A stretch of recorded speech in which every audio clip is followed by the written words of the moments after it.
मुख्यमंत्र्यांकडून राज्यातील जनतेला महाराष्ट्र दिनाच्या शुभेच्छा। महाराष्ट्र थांबणार नाही हाच आमचा निर्धार असल्याचं मुख्यमंत्र्यांचं वक्तव्य।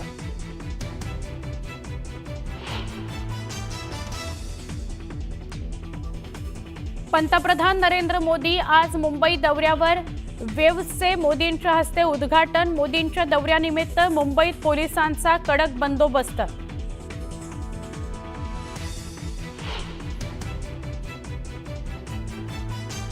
पुण्यातील बहुप्रतीक्षित सिंहगड रोडवरील उड्डाणपुलाचं उपमुख्यमंत्री अजित पवार यांच्या हस्ते लोकार्पण। उड्डाणपुलामुळे पुणेकरांची वाहतूक कोंडीतून होणार सुटका।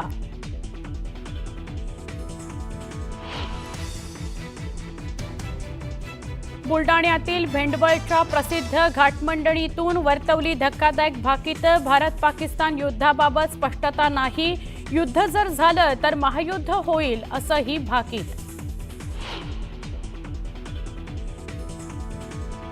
मदर डेअरीनंतर अमूल दुधाचे भाव 2 रुपयांनी वाढले। आजपासून नवे दर लागू होणार।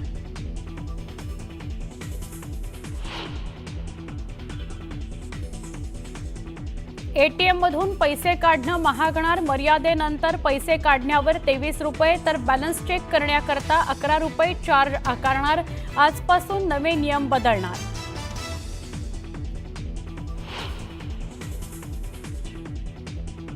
पाकिस्तानच्या चित्रपट कलाकारांना भारताचा मोठा दणका। महिरा खान, अली जफर यांच्यासह अनेक कलाकारांच्या इंस्टाग्राम अकाउंट्सवर घातली बंदी।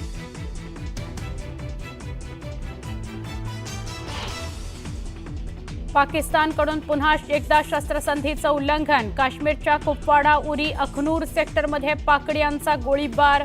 भारतीय लष्कराकडून चोख उत्तर।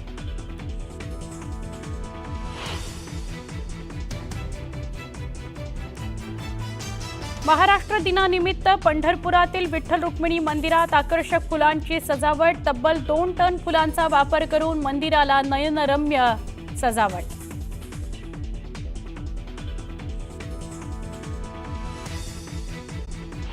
स्वागत। आज 1 मे महाराष्ट्र दिन। महाराष्ट्र दिनाच्या तुम्हा सर्व प्रेक्षकांना खूप साऱ्या शुभेच्छा। बातमीपत्रामध्ये आपण पाहणार आहोत सकाळच्या महत्त्वाच्या 100 बातम्या। अतिशय वेगवान स्वरूपात सुरुवात करूयात। केंद्र सरकारने देशात जातनिहाय जनगणना करण्याचा निर्णय घेतलाय। केंद्रीय मंत्रिमंडळाच्या बैठकीत हा अत्यंत महत्त्वाचा निर्णय घेण्यात आलाय। देशातील सामाजिक जडणघडणीवर मोठा दूरगामी परिणाम करणारा हा निर्णय असल्याचं मानलं जात आहे। मनोज जरांगे पाटलांनी केंद्र सरकारच्या निर्णयाचं स्वागत केलंय। कायदेशीर प्रक्रियेला आमचा विरोध नाही, मात्र ओबीसींचा आकडा फुगवून सांगू नका अशी प्रतिक्रिया मनोज जरांगे पाटलांनी दिली आहे। जातनिहाय जनगणना करण्याच्या निर्णयाला काँग्रेसनं पाठिंबा दिलाय। जातनिहाय जनगणना काँग्रेसची संकल्पना आहे। काँग्रेसची संकल्पना भाजपनं स्वीकारली याचा आनंद आहे अशी प्रतिक्रिया काँग्रेस नेते राहुल गांधींनी दिली आहे।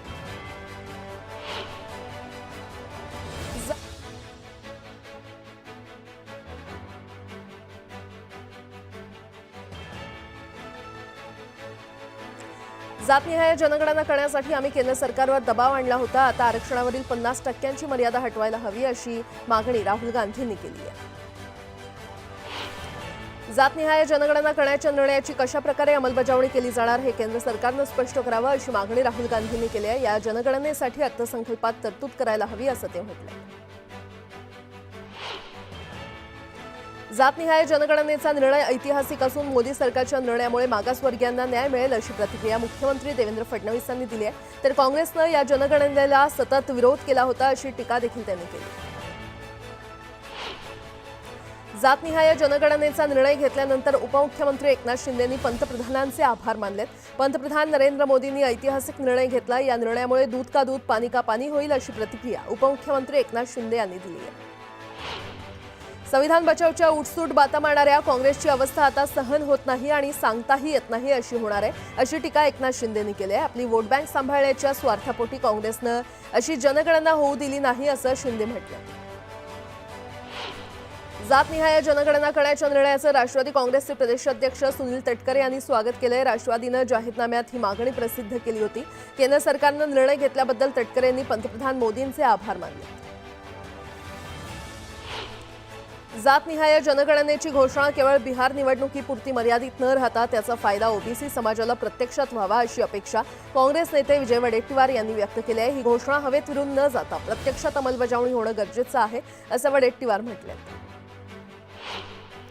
जातीय जनगणना सरकारकडे नसल्यानं शासकीय योजनेवर मर्यादा येत होत्या आणि त्यामुळे आता ओबीसी मधल्या शेकडो जातींना फायदा होणार आहे अशी प्रतिक्रिया ओबीसी नेते लक्ष्मण हाके यांनी दिली आहे। काँग्रेस नेते पृथ्वीराज चव्हाण यांनी केंद्र सरकारच्या निर्णयाचं स्वागत केलंय। केंद्र सरकारनं लवकरात लवकर जातनिहाय जनगणना करावी अशी मागणी त्यांनी केली आहे। आजचा दिवस भारताच्या इतिहासातील सुवर्ण दिवस आहे। जातीय जनगणनेवर मंत्री आशिष शेलार यांनी हे वक्तव्य केलं।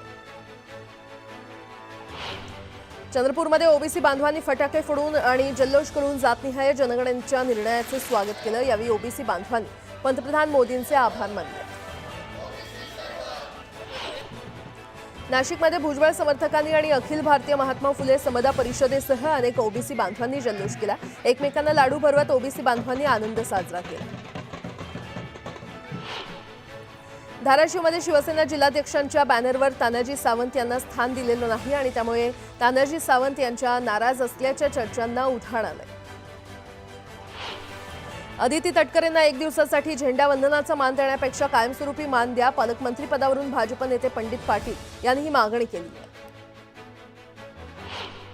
मंत्री राधाकृष्ण विखे पाटलांवर फसवणुकीचा गुन्हा दाखल करण्यात आलाय आणि यामुळे खासदार निलेश लंके यांनी विखे पाटलांच्या राजीनाम्याची मागणी केली आहे।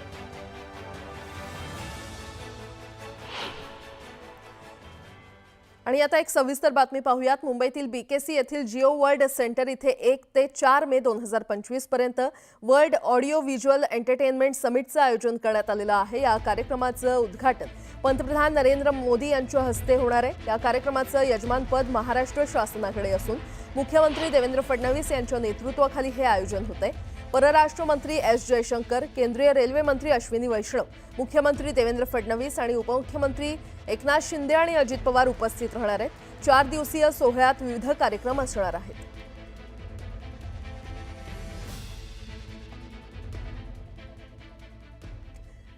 पुन्हा एकदा बातम्या वेगवान स्वरूपात। मंत्री राधाकृष्ण विखे पाटलांनी त्यांच्यावरील आरोपांचं खंडन केलंय। फसवणुकीचं प्रकरण 2004चं असल्याचं त्यांनी म्हटलंय। या प्रकरणात सर्व कोर्टाने क्लीन चिट दिल्याचं स्पष्टीकरण त्यांनी दिलं। महाराष्ट्राच्या स्थापनेला 65 वर्ष पूर्ण होत असल्याचं औचित्य साधत राष्ट्रवादी काँग्रेसनं काढलेली मंगल कलश यात्रा आज साईबाबांच्या शिर्डीत पोहोचली आणि या यात्रेचं मोठ्या उत्साहात शिर्डीमध्ये स्वागत करण्यात आलं। शिर्डीमध्ये राष्ट्रवादीच्या मंगल कलश यात्रेमध्ये चोरट्यांनी डल्ला मारला। माजी आमदारांसह कार्यकर्त्यांच्या खिशातून चोरट्यांनी पैसे लंपास केले। दरम्यान शिर्डी पोलीस ठाण्यात अज्ञात चोरट्यांवर गुन्हा दाखल करण्यात आला। अकोला जिल्ह्यामध्ये राष्ट्रवादी काँग्रेसच्या कलश यात्रेचं आयोजन करण्यात आलं होतं। यावेळी यात्रेमध्ये राज्यमंत्री इंद्रनील नाईक यांनी देखील उपस्थिती लावली। दरम्यान त्यांनी राजराजेश्वर मंदिरात महाआरती केली। अक्षय तृतीयेच्या मुहूर्तावर अनेक बाजार समित्यांमध्ये कांदा लिलाव बंद ठेवण्यात आले होते। राज्यातील निवडक बाजार समित्यांमध्ये 1 लाख क्विंटलहून अधिक आवक झाली आणि कांद्याला कमीत कमी 700 रुपयांपासून ते सरासरी 1400 पर्यंत दर मिळाला। मुसळमध्ये वांजी फाईल परिसरातील नागरिकांनी केंद्र सरकारच्या वक्फ बोर्ड विधेयकाला विरोध केलाय। यावेळी त्यांनी विरोध दर्शनासाठी 15 मिनिटं लाईट बंद ठेवून आंदोलनामध्ये सहभाग घेतला। म्हाडाच्या कोकण मंडळाच्या प्रथम येणाऱ्या सप्रथम प्राधान्य या योजनेअंतर्गत विक्री न झालेल्या विविध गृहनिर्माण योजनांमधील 13,395 घरांच्या विक्रीसाठी नव्या वेबसाईटची निर्मिती करण्यात आली आहे। यासाठी ऑनलाईन अर्ज नोंदणीचा शुभारंभ म्हाडाच्या उपाध्यक्षांमार्फत करण्यात आला। बदलापूर प्रकरणातील आरोपी अक्षय शिंदे एन्काउंटरमध्ये 5 पोलिसांविरोधात गुन्हा दाखल करण्यास क्राईम ब्रांच एसआयटी अपयशी ठरल्यानं उच्च न्यायालयानं संताप व्यक्त केलाय। ही दुर्दैवी बाब आहे अशा शब्दात न्यायालयानं नाराजी व्यक्त केली आहे। ठाणे महापालिका क्षेत्रातील पाणी पुरवठ्याचा महत्त्वाचा स्रोत हा जलवाहिन्यांच्या देखभाल आणि दुरुस्ती कामासाठी बंद ठेवण्यात येणार आहे आणि त्यामुळे ठाण्याच्या काही भागात शुक्रवारी पाणी पुरवठा बंद राहणार आहे। या काळामध्ये ठाणेकरांना पाणी टंचाईचा सामना करावा लागू नये यासाठी पालिकेनं पाणी पुरवठ्याचं विभागवार नियोजन केल्यामुळे ठाणेकरांना आता 24 तासांऐवजी 12 तासच पाणी बंदचा सामना करावा लागणार आहे। राष्ट्रवादी काँग्रेसचे नेते आणि माजी मंत्री धनंजय मुंडे यांचे निकटवर्तीय समजले जाणारे राजेंद्र घनवट यांची एसआयटी चौकशी केली जाणार आहे। त्यांनी पुणे जिल्ह्यासह राज्यातील शेतकऱ्यांची फसवणूक करून जमिनी लाटल्याच्या आरोपांची विभागीय आयुक्तांच्या अध्यक्षतेखालील विशेष चौकशी समितीतर्फे करण्यात येणार आहे। पंतप्रधान मोदी काहीतरी राजकीय हेतू असल्याशिवाय कोणताही निर्णय घेत नाहीत असं म्हणत काँग्रेस नेते पृथ्वीराज चव्हाणांनी मोदी सरकारवर टीका केली आहे. तर जातीय जनगणना कोणत्या वेळी होणार आहे, केंद्रानं त्यांचं टाइम जारी करावं असंही चव्हाण यांनी म्हटलंय.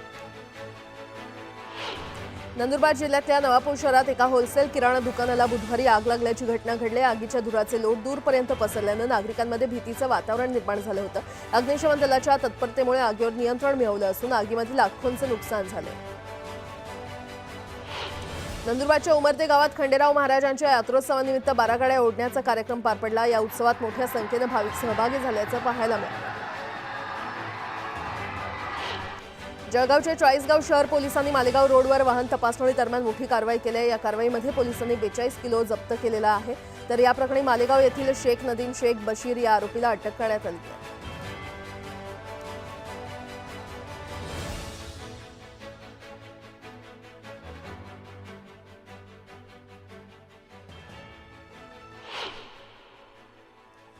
आता एक सविस्तर बातमी. एटीएम व्यवहारांवर आजपासून नवीन शुल्क लागू करण्यात येणार आहे. आरबीआयच्या नव्या सूचनेनुसार बँकांचे दर जाहीर करण्यात आलेले आहेत आणि मोफत व्यवहार मर्यादा मेट्रो शहरांमध्ये दरमहा फक्त 3 वेळा मोफत असणार आहे. तर नॉन मेट्रो शहरांमध्ये दरमहा 5 वेळा ही सेवा मोफत असणार आहे. मोफत मर्यादेनंतरच शुल्क 23 रुपये आकारण्यात येणार आहे. तर मोफत मर्यादेनंतर 23 रुपये शुल्क द्यावं लागणार आहे.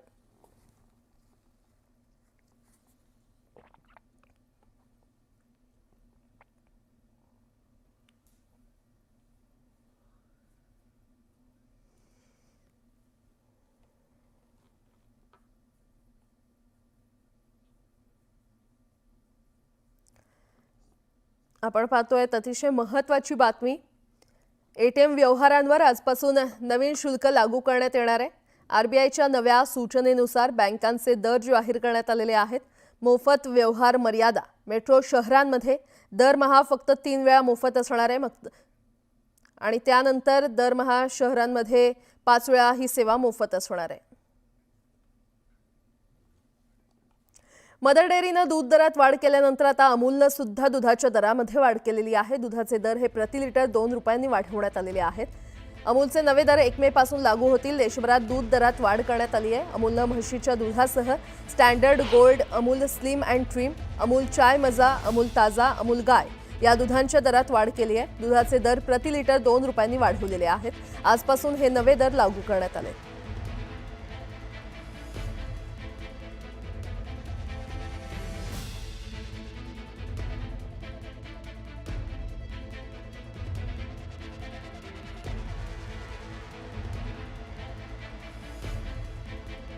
पुन्हा एकदा बातम्या पाहणार आहोत वेगवान स्वरूपात. नवी मुंबई महानगरपालिकेनं मुख्यालयाला आकर्षक विद्युत रोषणाई केलेली आहे. महाराष्ट्र दिन आणि कामगार दिनानिमित्त ही विद्युत रोषणाई करण्यात आली आहे. डोंबिवलीमध्ये प्रियकरानं प्रेयसीची गळा आवळून हत्या केली आहे. 3 वर्षांपासून दोघेही लिव्ह इन रिलेशनशिपमध्ये राहत होते. दरम्यान दोघांमध्ये झालेल्या वादातून ही हत्या करण्यात आली आहे. राष्ट्रवादी काँग्रेसतर्फे काढण्यात आलेल्या महाराष्ट्र गौरव यात्रेचं भिवंडीमध्ये जंगी स्वागत करण्यात आलं. यावेळी राष्ट्रवादीचे कार्यकर्ते मोठ्या संख्येनं उपस्थित होते. कल्याणच्या बिर्ला कॉलेज रोडवर एसटी बसनं दुचाकी स्वाराला चिरडलं. या अपघातात दुचाकी स्वाराचा जागीच मृत्यू झालाय. भिवंडीत वक्फ सुधारणा कायद्याविरोधात बत्तीगुल आंदोलन करण्यात आलं. आंदोलनामध्ये नागरिक, व्यापारी, धार्मिक संस्था या सहभागी झाल्या होत्या. तर घर, दुकानं, कारखाने यामधील 15 मिनिटांसाठी वीज बंद करून सरकारविरोधात रोष व्यक्त करण्यात आला. आता एक मोठी बातमी. पुण्यातील सिंहगड रोडवरील उड्डाणपुलाचं लोकार्पण उपमुख्यमंत्री अजित पवार यांच्या हस्ते होणार आहे. उड्डाणपुलाचं उद्घाटन विठ्ठलवाडी ते फन टाइम थिएटरपर्यंत होतंय आणि हा कार्यक्रम सध्या सुरू झालेला आहे. उड्डाणपुलाचं लोकार्पण सध्या सुरू झालेलं आहे. उड्डाणपुलामुळे पुण्यातील वाहतूक कोंडी टळणार आहे. ही थेट दृश्य आपण पाहतोय. पुण्यातून सिंहगड रोडवरच्या वाहतुकीतून आता पुणेकरांची सुटका होणार आहे. पुण्यातील सिंहगड रोडवरील उड्डाणपुलाचं लोकार्पण उपमुख्यमंत्री अजित पवार यांच्या हस्ते होतंय. विठ्ठलवाडी ते फन टाइम थिएटरपर्यंत या उड्डाणपुलाचं लोकार्पण केलं जातंय.